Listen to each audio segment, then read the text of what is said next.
Hello friends, welcome to our channel. इस video में हम प्राइम मिनिस्टर यानी प्रधानमंत्री के बारे में पढ़ेंगे। तो चलिए शुरू करते हैं। कॉन्स्टिट्यूशन ने इंडिया में पार्लियामेंट्री सिस्टम ऑफ गवर्नमेंट यानी संसदीय व्यवस्था लागू किया है। इस पार्लियामेंट्री सिस्टम में दो हेड्स होते हैं, एक नॉमिनल हेड यानी नाम मात्र हेड, ये होते हैं राष्ट्रपति, और दूसरा होता है रियल हेड जिसे वास्तविक हेड कहते हैं। ये होते हैं हमारे प्राइम मिनिस्टर जिनके पास रियल पावर होता है। कॉन्स्टिट्यूशन के अंदर आर्टिकल 75 ये कहता है कि प्रेसिडेंट अपॉइंट करेंगे प्राइम मिनिस्टर को। इससे ज़्यादा और कुछ नहीं मेंशन किया गया है। लेकिन इसका यह मतलब नहीं है कि प्रेसिडेंट किसी को भी प्राइम मिनिस्टर बना दे। तो यहाँ पर राष्ट्रपति जो हैं वो मेजॉरिटी पार्टी के जो लीडर हैं उनको प्रधानमंत्री बनाते हैं। अब उस केस में क्या होगा जब किसी भी पार्टी के पास क्लियर मेजॉरिटी नहीं है? तो इस केस में राष्ट्रपति अपनी व्यक्तिगत पसंद का प्रयोग कर सकते हैं। ऐसे वक्त में राष्ट्रपति ज़्यादातर लोकसभा में सबसे बड़ी पार्टी या गठबंधन के नेता की नियुक्ति करते हैं और फिर उनको 1 महीने का टाइम दिया जाता है ताकि वो हाउस के अंदर वोट ऑफ कॉन्फिडेंस प्राप्त कर सके। ये पावर प्रेसिडेंट ने पहली बार 1979 में यूज़ किया था जब नीलम संजीव रेड्डी, जो उस समय के प्रेसिडेंट थे, ने चरण सिंह को, जो कि गठबंधन के नेता थे, उनको प्राइम मिनिस्टर बनाया था जब जनता पार्टी जिसके हेड थे मोरारजी देसाई, उनकी सरकार गिर गई थी। एक और टाइम पे प्रेसिडेंट खुद से डिसीजन ले सकते हैं जब प्रधानमंत्री की मृत्यु हो जाती है तब। ये हुआ था जब इंदिरा गांधी जी का असैसिनेशन हुआ था 1984 में। उस समय के प्रेसिडेंट ज़ैल सिंह ने राजीव गांधी को एज प्राइम मिनिस्टर अपॉइंट किया था। उसके बाद कांग्रेस पार्टी ने उनको सबकी सहमति से लीडर चुना था।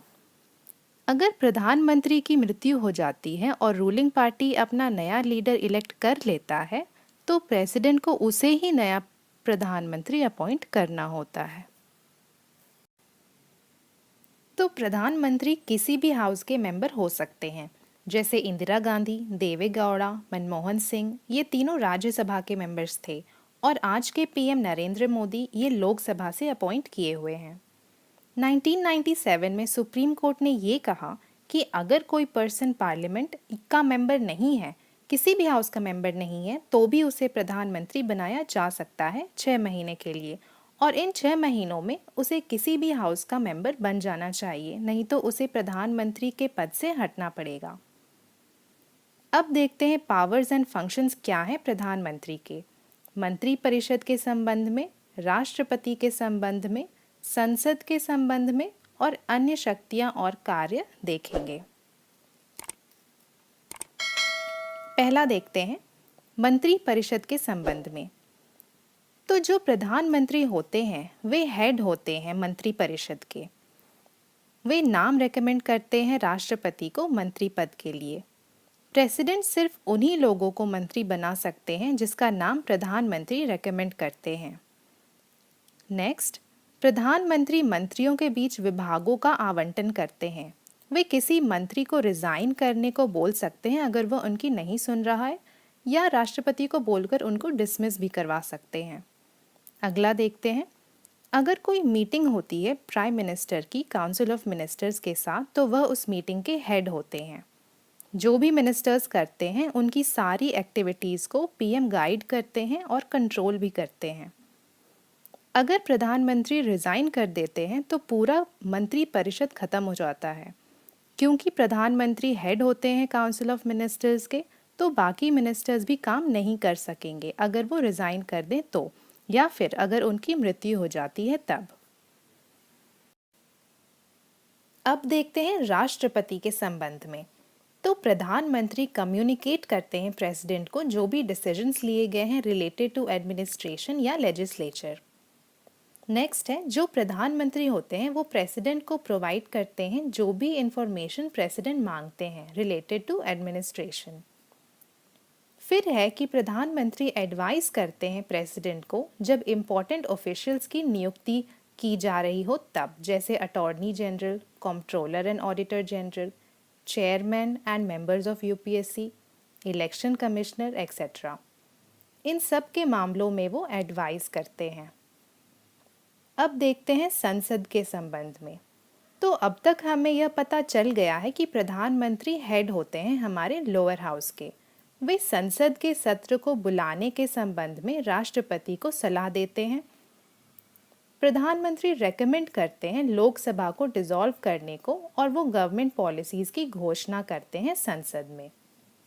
नेक्स्ट देखते हैं प्रधानमंत्री के अन्य शक्तियां और कार्य। तो प्रधानमंत्री चेयरमैन होते हैं इंटर स्टेट काउंसिल के, नेशनल इंटीग्रेशन काउंसिल के। वे चेयरमैन होते हैं प्लानिंग कमीशन के, जो कि अब नीति आयोग हो गया है, नेशनल वाटर रिसोर्सेज के और नेशनल डेवलपमेंट काउंसिल के। प्रधानमंत्री का इम्पोर्टेंट योगदान होता है कंट्री के फॉरेन पॉलिसीज़ को बनाने में। ये संघ सरकार के मुख्य प्रवक्ता भी होते हैं। अगला देखते हैं, वो आपातकाल के दौरान राजनीतिक स्तर पर संकट प्रबंधक प्रमुख होते हैं। विभिन्न राज्यों में विभिन्न वर्गों के लोगों से मिलते हैं और उनकी समस्याओं के बारे में ज्ञापन प्राप्त करते हैं। वो रूलिंग पार्टी के हेड होते हैं और वे सेवाओं के राजनीतिक प्रमुख भी होते हैं। पॉलिटिकल हेड होते हैं वो इंडियन डिफेंस फोर्स के, यानी आर्मी, नेवी और एयरफोर्स के। अब कुछ इम्पॉर्टेंट आर्टिकल्स देखते हैं जो कि प्रधानमंत्री से रिलेटेड है। आर्टिकल 74 यह कहता है कि राष्ट्रपति की सलाह के लिए एक मंत्री परिषद होगा जिसके हेड प्रधानमंत्री होते हैं। नेक्स्ट है आर्टिकल 75 जो कहता है कि राष्ट्रपति प्रधानमंत्री की नियुक्ति करते हैं और प्रधानमंत्री की सलाह पर मंत्री परिषद की नियुक्ति करते हैं। अब देखते हैं आर्टिकल 75(3) ये कहता है कि मंत्री परिषद सामूहिक रूप से लोकसभा के प्रति उत्तरदायी होता है, लेकिन जब बात व्यक्तिगत रूप से हो तो राष्ट्रपति के प्रति उत्तरदायी होते हैं। आर्टिकल 78 में राष्ट्रपति के प्रति प्रधानमंत्री के कर्तव्य के बारे में दिया गया है। प्रधानमंत्री को सांख्य एवं प्रशासन के कार्यों की जानकारी समय समय पर राष्ट्रपति को देने की बात कही गई है। अब कुछ महत्वपूर्ण जानकारियां देख लेते हैं प्रधानमंत्री के संबंध में। भारत के प्रधानमंत्री जिनका सबसे अधिक कार्यकाल रहा वे थे जवाहरलाल नेहरू।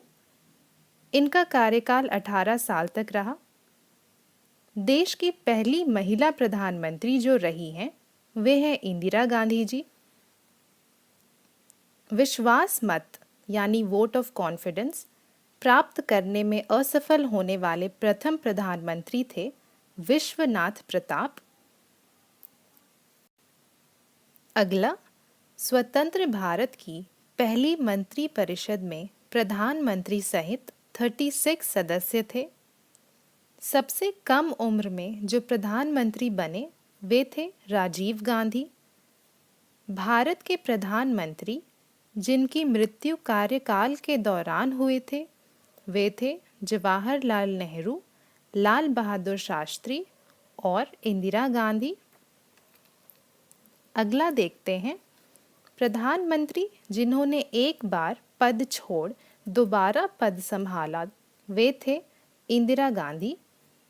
सबसे अधिक उम्र में जो प्रधानमंत्री बने थे वे हैं मोरारजी देसाई। अगला है, लोकसभा का विश्वास मत बिना प्राप्त किए हुए प्रधानमंत्री के पद पर कार्य करने वाले प्रथम व्यक्ति जो थे वे हैं चौधरी चरण सिंह। नेक्स्ट, अगला है, लोकसभा में विश्वास मत प्राप्त करने में असफल होने के कारण त्याग पत्र देने वाले प्रधानमंत्री थे वीपी सिंह और देवगौड़ा। भारत के प्रधानमंत्री बनने की न्यूनतम आयु 25 वर्ष है। यहाँ पर हमारा प्रधानमंत्री चैप्टर कवर हो चुका है। अगर आपको ये वीडियो पसंद आया हो तो हमें लाइक, शेयर और सब्सक्राइब करना ना भूलें। मिलते हैं नेक्स्ट वीडियो में।